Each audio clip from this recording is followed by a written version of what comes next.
Knight is a really fun sort of paladin style sword dance of Eilistraee subclass.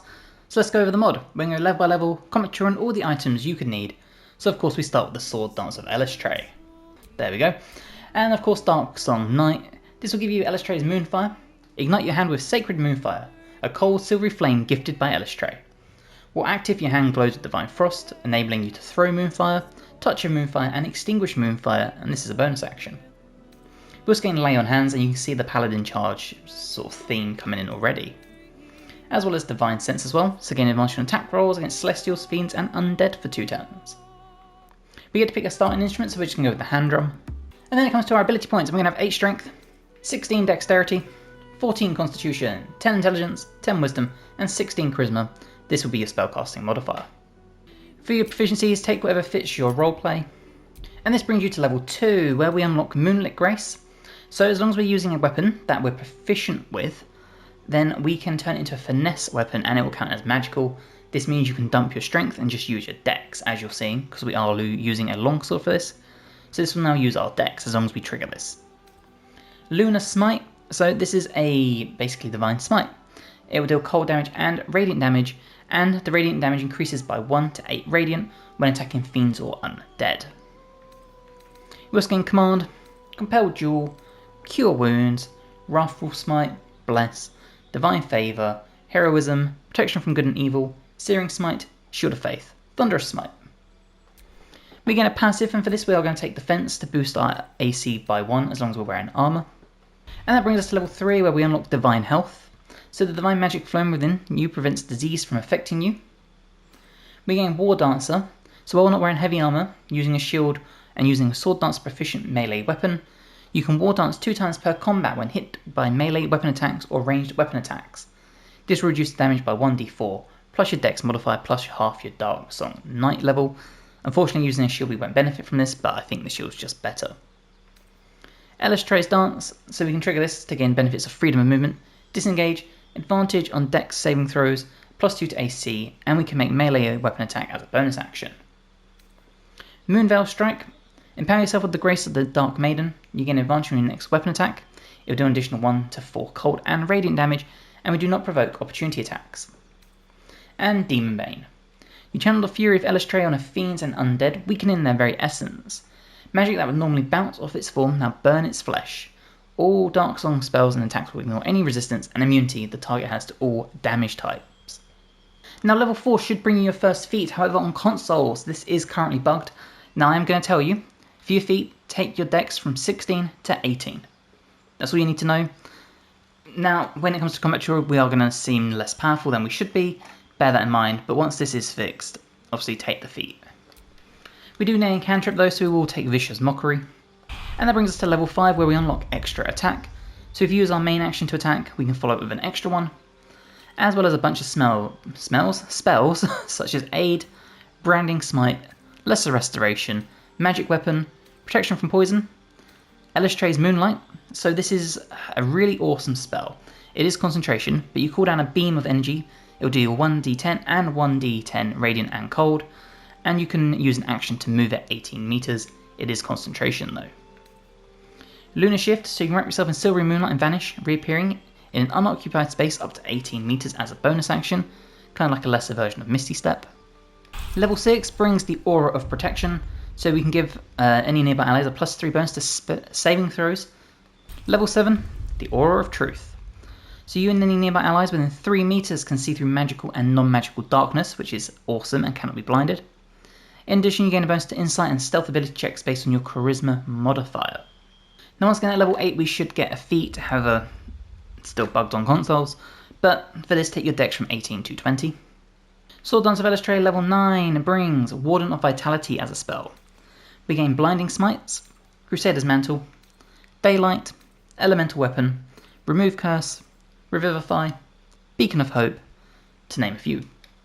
At level 10 we unlock the Aura of Courage, so you and any nearby allies cannot be frightened. Level 11 gives us improved Lunar Smite, so your attacks are sufficed with Eilistraee Divine Moonlight, dealing an additional 1 to 4 cold and radiant damage. And then the Sword Dance of Eilistraee level 12 will bring your final feat. Now for this one, I would recommend either taking the Alert feat, if you really want to, but with 20 dex I don't think you should, You could take your Charisma to 18. That would probably be my first choice. You could also take something like Savage Attacker. You've got a few options, but personally I'd probably do Charisma to 18. Okay, let's go over the equipment, and we start with Savrok's Horned Helmet. Now, Dark Vision doesn't really matter thanks to our Paladin abilities, but reduction to a critical is reduced to a 19. Constitution saving throws +1, really awesome stuff. For a cloak, I like the Flesh Melter Cloak. Whenever we take melee damage, the attacker will take 1 to 4 acid damage. You could also take the Cloak of Protection if you want to. The Black Guard Greaves for boots to give us Long Strider and Athletics +1. The Armour of Agility, now bear in mind our AC will be higher than 23, it would be 25 if our feats were working. But essentially this just boosts your AC as high as you need, because it will add your full dex modifier to the 17 starting armour class. The Helldust Gloves to give 1/6 fire damage on our weapon attacks, and a +1 bonus to spell attack rolls and spell save DC. The Ring of Regeneration to help us heal 1 to 4 hit points at the start of our turn to just, help us survive. The Killer Sweetheart, so when we kill a creature, our next attack will be a guaranteed critical hit, once per long rest. The Amulet of Baal, so on a hit, inflict bleeding upon targets that have maximum hit points. And then for weapons, I like using the Blackguard Sword. On a hit infused with one of your smites, the target must succeed a Constitution saving throw or become dazed. And then any shield that you want, pretty much, one that gives you either really good AC or good passives, whatever you fancy. So that's the build. Let's go find some combat and check it out. Okay, we're in the combat, and as you can see, we are kind of in the middle. Now, obviously, this would be higher with our feet, so bear that in mind. Okay, it's finally our turn of the combat. So, first thing we need to do, and I should have done this when we left camp, but I forgot. So make sure you do this when you leave camp, otherwise you will waste a turn. But we need to do Minute Grace, and we need to turn our weapon into using our dex. And you'll know it because you can choose it to glow like that. Now, this does still give us a bonus action, which isn't, ideal for round 1, but whatever. So we'll just come in here, we'll do another little pommel strike on this enemy. Just like that.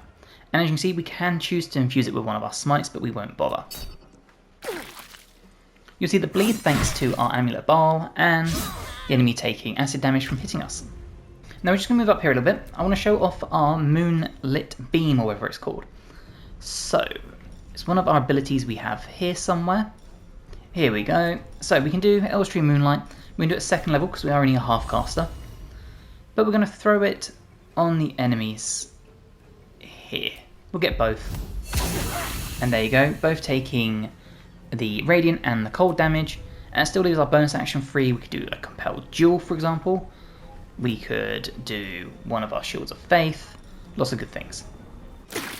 You see the enemy took more damage there, thanks for being in our beam. And then we dodge out of the way of both attacks. And once again, Cold and Radiant on that one pretty sufficiently. Now we can boost our stats. So if we find our Eilistraee's Dance, this will use our Channel Oath, but it will give us a +4 to AC, which will really tank us up. So if we trigger this, it also means, as a bonus action, we can still follow up with one of our attacks, which we'll do here, and we can put one of our smites on it. So let's put a 2nd level smite, and you can see the big amount of damage we caused. And if we just come in here, you will see our AC is now currently 27. And another big miss. And another big miss. But of course, one of our key features is our extra attack, so we can wipe this one out with our main attack. And then we can come in here, guarantee an Executioner to land a big critical hit, and we can even guarantee a critical hit with our smite. So if we do a 3rd level, you will see if we come into our battle log, when I can find it, we did so much damage with that one crit, as you can see here with the huge critical.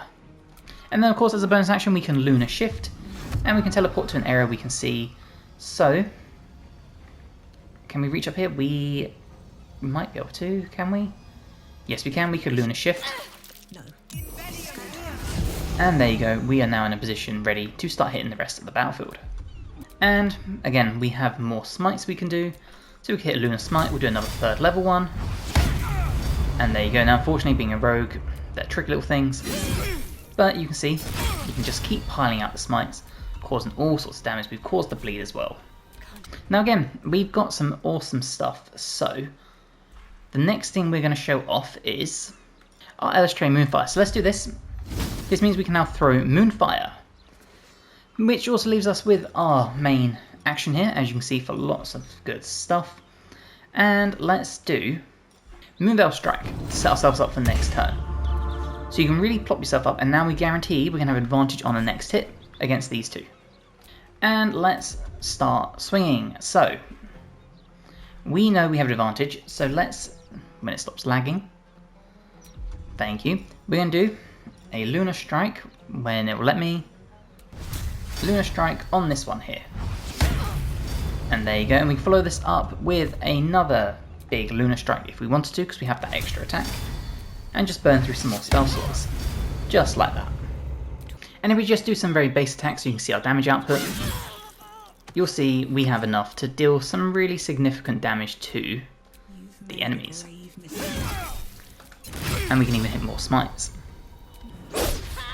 Another big miss thanks to our incredibly high AC. And another one. So even though we're wearing only medium armor, we are such a awesome tank that can avoid most damage as well as deal it out just like that.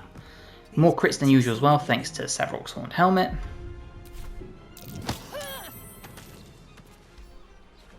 And as you can see, we still have the strength in some places to push enemies around.